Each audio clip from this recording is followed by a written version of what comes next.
Bonjour Bruxelles, l'invité de 8h15. BX1.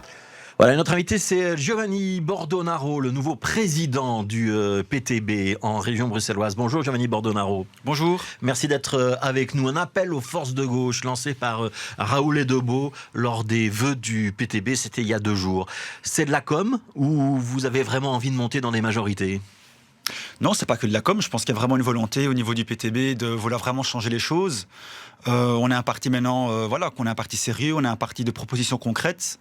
Et donc, on ouvre un peu la porte aux forces de gauche progressistes qui ont envie d'avoir un projet social ambitieux. Et donc, c'est vraiment un appel sérieux que notre président fait. Ouais. Jusqu'à présent, quand même, les négociations avec le PTB, elles n'ont jamais abouti. Hein, ça a été le cas à la région Wallonne. Il y a eu une négociation, ça n'a pas abouti. Au niveau local, il y a eu des contacts, par exemple ici en région bruxelloise, à Molenbeek, avec Catherine Moreau, ça n'a pas abouti. Il y a eu des approches en région liégeoise, au niveau communal également, ça n'a pas abouti. Il y a une exception en Flandre pour des majorités communales. Est-ce que vous êtes vraiment en mesure de faire des concessions pour monter dans des exécutifs ? Oui, je pense qu'on est en mesure. Maintenant, tout dépend aussi du rapport de force dans lequel on est. Donc le PTB 2018 n'est pas le PTB 2024. Donc il y a quand même 6 ans qui passent entre-temps. Ça veut dire que vous serez plus enclin à faire des concessions en 2024 qu'en 2018 ? Je pense en tout cas que... C'est pas la logique des choses. Habituellement, plus on est fort, moins on fait de concessions. Hein. En tout cas, on a des projets ambitieux. Donc, il y a des projets, par exemple, je prends l'exemple ici à Bruxelles. Je pense qu'au niveau du logement, il y a vraiment matière à faire. On doit vraiment se battre pour que Bruxelles soit une ville qui soit encore habitable et vivable pour les travailleurs, pour la petite classe moyenne, les classes populaires. Et donc, on verra, notamment sur ce domaine-là, si les partis progressistes seront en mesure de vouloir suivre un peu notre démarche à ce niveau-là. Ça veut dire que vous exigeriez quoi pour monter dans une majorité à Bruxelles en matière de logement ? Par exemple, en matière de logements sociaux, on est vraiment loin de ce qu'il faudrait faire. Donc, je rappelle quand même que le gouvernement bruxellois avait promis en début de législature 5500 logements sociaux. Ils en sont actuellement à presque 900. Il reste 1 an. Maintenant, un an et demi, oui. 1 an et demi. Mais bon, est-ce qu'ils vont réussir maintenant à faire les 3500 logements encore qui restent ? J'ai de sérieux doutes, mais j'espère en tout cas qu'ils vont y arriver. Ils doivent également faire appel au privé pour mettre des logements sociaux sur le marché. Voilà, mais donc il y a encore un gros travail à faire. Donc, par exemple, une des mesures que nous on a depuis longtemps, c'est imposer 30% de logements sociaux dans les grands projets immobiliers. Donc ça, c'est par exemple une mesure importante qu'on voudrait mettre en place. Donc tous les nouveaux projets, 30% de logements sociaux. 30% de logements sociaux publics. Ouais, il faudrait ça pour que vous puissiez monter dans un gouvernement ? Je pense que c'est indispensable. Il y a une réelle demande des gens. Je veux dire, si les gens attendent le PTB qui monte dans une majorité, c'est pour quand même aussi faire un changement. Ça, je pense que c'est aussi l'attente des gens. Donc les gens nous attendent et on sent vraiment la pression, on sent l'attente des citoyens qui est tout à fait légitime. Je veux dire, la situation aujourd'hui est catastrophique. Mais donc si on attend le PTB, c'est aussi pour qu'on puisse résoudre une grande partie de leurs problèmes. Mais c'est pas juste pour être là à un poste et faire semblant de faire quelque chose alors qu'on va rien faire. Ouais. Ça, c'est pour la région. Est-ce que vous auriez l'ambition également de monter dans des majorités communales ? Parce qu'en 2024, on va voter 2 fois. Hein. On va voter pour effectivement les régionales, les législatives et les européennes. Et puis on votera une seconde fois pour les communales. Il y a des communes que vous avez déjà en ligne de mire ? En tout cas, on a vraiment la porte ouverte pour des majorités communales. Donc ça a été même une discussion qu'on a eu dans notre dernier congrès en décembre 2022. Donc on a vraiment cette ambition de monter dans des majorités au niveau des communes.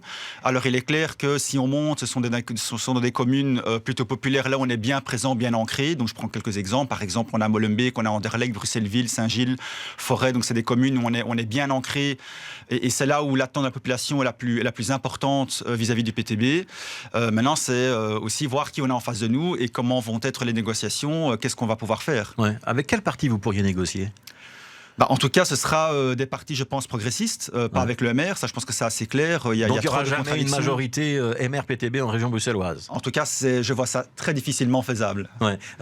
Les partis progressistes, on peut les citer, c'est qui pour vous ? Écoutez, je pense qu'on a le PS, qui reste un parti de gauche, même si on voudrait qu'il soit un peu plus à gauche. On a Écolo, mais Écolo doit sérieusement se remettre en question par rapport à ce qu'il a fait ces dernières années. Je prends notamment l'exemple de Good Move, où vraiment, ça a été un traumatisme pour de nombreux travailleurs. Mais donc ce sera avec des partis qui se disent en tout cas progressistes. Vorreut, Groen ? Vorel Groen, on ne ferme pas la porte, donc ce sera en discussion avec eux.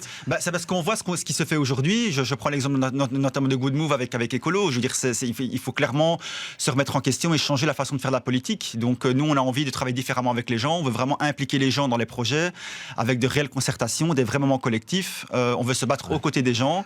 Et c'est pas ce qui se fait aujourd'hui, mais j'espère et je pense qu'il y aura une ouverture avec certains partis. En tout cas, nous, on ouvre la porte et la porte est ouverte. Ouais. Good Move, donc si je vous comprends bien, le PTB n'en veut toujours pas, hein, parce que vous venez d'en parler 2 fois.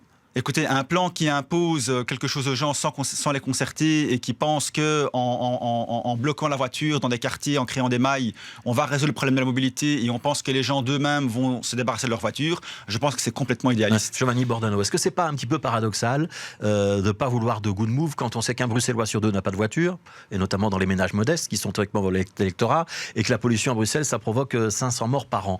Vous vous retrouvez du côté des automobilistes. Est-ce que c'est pas un petit peu bizarre ? Alors, on ne se retrouve pas aux côtés des automobilistes. Un petit peu quand même. Absolument pas. Je pense que quand un parti, depuis des années, revendique la gratuité des transports en commun, quand on demande qu'il y ait des lignes nocturnes, allez, je veux dire, Bruxelles a 50 ans de retard. Justement, vous pourriez dire Good Move, c'est l'occasion ou jamais de renforcer les transports en commun, allez-y. Quand vous lisez Good Move, les lignes nocturnes, il n'y a pas ça dans le projet. Au niveau des augmentations des lignes, c'est très faible. Le RER, on l'attend toujours, je pense qu'on en parle avant même que je sois né. Donc à un moment donné, il faut quand même être plus ambitieux. Et donc, je répète, on doit offrir des alternatives aux travailleurs pour les encourager à diminuer l'usage de la voiture. Et c'est vers ça qu'on doit tendre. Et ce n'est pas ce qui est fait aujourd'hui avec Good Move. Vous êtes sur le même positionnement que le mouvement réformateur sur cette question-là. Est-ce que ça vous trouble pas ? Je ne pense pas que le MR défend la gratuité des transports en commun, défend des lignes nocturnes. Je pense que le MR est dans un statu quo, c'est-à-dire qu'il défend en effet, il est contre Good Move et il soutient évidemment toutes les personnes qui prennent leur voiture. Il dit qu'il est pour les grands principes, hein ? En tout cas, moi, ce que je vois, c'est que... Est-ce que vous êtes pour les grands principes de Good Move ou pas ? On est pour les grands principes dans le sens où on veut diminuer la voiture en ville, on veut une ville plus fluide, plus respirable, mais je répète, on doit être beaucoup plus ambitieux en matière de transport en commun. Et aujourd'hui, quand on voit Good Move, ce n'est pas ce qui est prévu. Il y a des mailles, on augmente les tarifs de stationnement, on veut mettre la taxe kilométrique, ce sont des mesures qu'on ne peut pas accepter. Par contre, quand on discutera de la gratuité des transports en commun... Vous ne pouvez pas les accepter. Je pose la question différemment, Giovanni Bordonaro. On se met en 2024.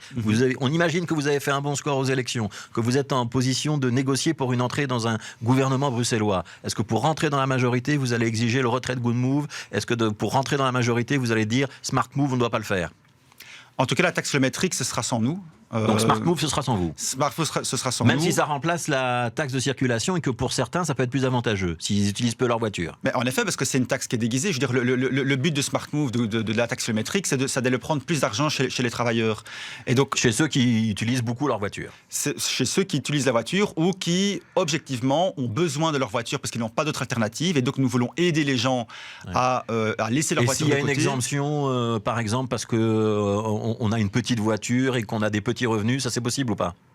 Mais l'idée de la taxe kilométrique n'est pas bonne. Moi, je veux qu'on discute de la gratuité des transports en commun. Je veux qu'on discute mais l'idée d'augmenter de taxer la voiture à l'usage, donc ça, c'est pas une bonne idée. De se dire, plus j'utilise ma voiture, plus je paye, moins je l'utilise, moins je paye, ça, c'est pas une bonne idée. Mais en effet, parce qu'on voit qu'il y a beaucoup de travailleurs qui, aujourd'hui, vont payer beaucoup plus que ce qu'ils payent actuellement. Et donc, l'idée d'aller encore aller chercher de l'argent chez les gens, pourquoi est-ce qu'on n'irait pas plus dans des mesures qui vont encourager, qui vont aider les gens ? La taxe kilométrique n'aide pas les gens. On va encore... C'est une mesure punitive. Ça dégoûte les gens, les travailleurs des enjeux environnementaux.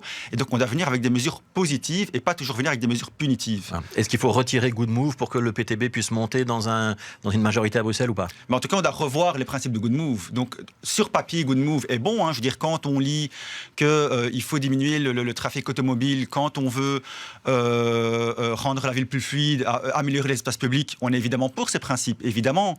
Je veux dire, on n'est pas le parti des pro-banal. Je veux dire, moi, je suis un usager des transports communs depuis plus de 20 ans. Je prends les transports tous les jours. Et moi, j'en ai marre qu'on galère tous les jours dans les transports en commun. Je veux qu'on puisse avancer et se déplacer efficacement en transport en commun et que pour faire Anderlecht-Forêt, par exemple, on ne prenne pas 45 minutes, mais on prenne 20 minutes. Alors, on change de sujet. Le PTB qui dépense 446 000 € par an dans la publicité sur Facebook. Est-ce que c'est normal ? Écoutez, je pense C'est que près d'un demi-million. Hein. c'est normal qu'on veuille communiquer envers les gens et qu'on veuille communiquer, diffuser nos idées, discuter avec les gens. Et donc, il y a une grande partie des gens qui sont notamment sur Facebook, mais pas que. Hein, ils sont dans la rue et on est beaucoup dans la rue aussi. Et donc, Facebook est un outil comme un autre de communication. Je pense que même les médias y sont. Et donc, c'est normal qu'on y est. C'est une multinationale américaine quand même, et qui collecte beaucoup de données sur ses utilisateurs pour revendre ensuite des messages ciblés. En effet. Théoriquement, c'est tout ce que vous combattez. Il n'y a que la NVA et le Vlaams Belang qui dépensent plus que vous sur Facebook. Écoutez, on peut avoir un débat sur la nationalisation de Facebook. Moi, je ne suis pas contre. Hein.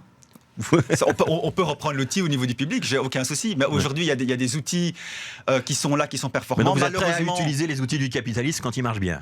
En tout cas, on est dans un système, on existe dans un système tel qu'il est aujourd'hui. Et donc, soit on s'isole complètement et on rejette tout, mais alors on est absent. Soit on utilise vous n'êtes pas les absent, outils. vous êtes dans les médias, vous y êtes ici, donc vous pourriez Bien avoir sûr, le même type de communication que les autres partis. Ça ne vous trouble pas qu'il n'y a que l'extrême droite et la NVA et vous soyez le trio de tête pour investir dans Facebook? Et on parle de Facebook, mais j'ai aussi vu des publicités du PTB sur des gens, quand on fait des jeux en ligne, etc. Vous êtes très présent sur les réseaux sociaux, vous dépensez beaucoup d'argent quand même. On dépense beaucoup d'argent, mais aussi c'est pour combattre les idées du Vlaams Belang. Est-ce qu'on va laisser le Vlaams Belang diffuser ses idées seul sur Facebook ou autre, TikTok notamment? On doit combattre les idées nauséabondes du Vlaams Belang et même de la NVA, et donc on doit y être pour combattre leurs idées et pour mettre en avant, nous, nos idées de solidarité, de diversité, et donc on ne peut pas laisser ces partis seuls. Vous avez une idée de l'enveloppe globale que vous consacrez à la communication au PTB ou pas? Parce qu'on a parlé de 446 000 € par an, rien que pour Facebook. Ça veut dire que... Mais vous faites aussi des vidéos, vous êtes très très présent. On approche du million? Je n'ai pas de chiffre en tête, non. Ouais. Alors, je voudrais qu'on parle un petit peu de vous, pour terminer. Giovanni, Bordeaux-Naro, 31 ans? 31 ans, c'est ça, ouais. Anderlechtois? Anderlechtois, ouais, depuis toujours. Qu'est-ce qu'on doit savoir d'autre de vous? Écoutez, non, je suis en date depuis ma naissance. Voilà, je viens d'une famille italienne, ouvrière, et donc voilà, c'est... Ouais, donc vous êtes le nouveau président de la régionale PTB. Ça veut dire quoi? C'est-à-dire que vous êtes le patron de tous les PTBistes de la région bruxelloise? En tout cas, je suis le nouveau président, en effet. Je dirige maintenant le parti au niveau de la région avec une équipe. Hein. Je ne suis pas tout seul, évidemment, heureusement d'ailleurs. Et ça veut dire que Françoise de Smet, ça veut dire que...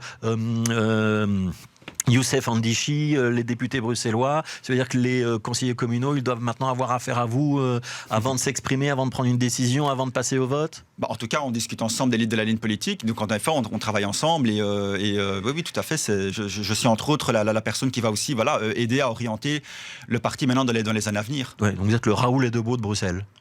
Je ne sais pas si je suis le Raoul Edebeau. En tout cas, je suis le président de la régionale. En 2024, vous serez candidat? Ça, c'est pas encore décidé. Moi, je m'occupe là maintenant. Ma priorité, c'est d'avancer avec mon équipe sur la construction des partis à Bruxelles et définir un peu nos ambitions politiques. Ça, c'est ma priorité maintenant.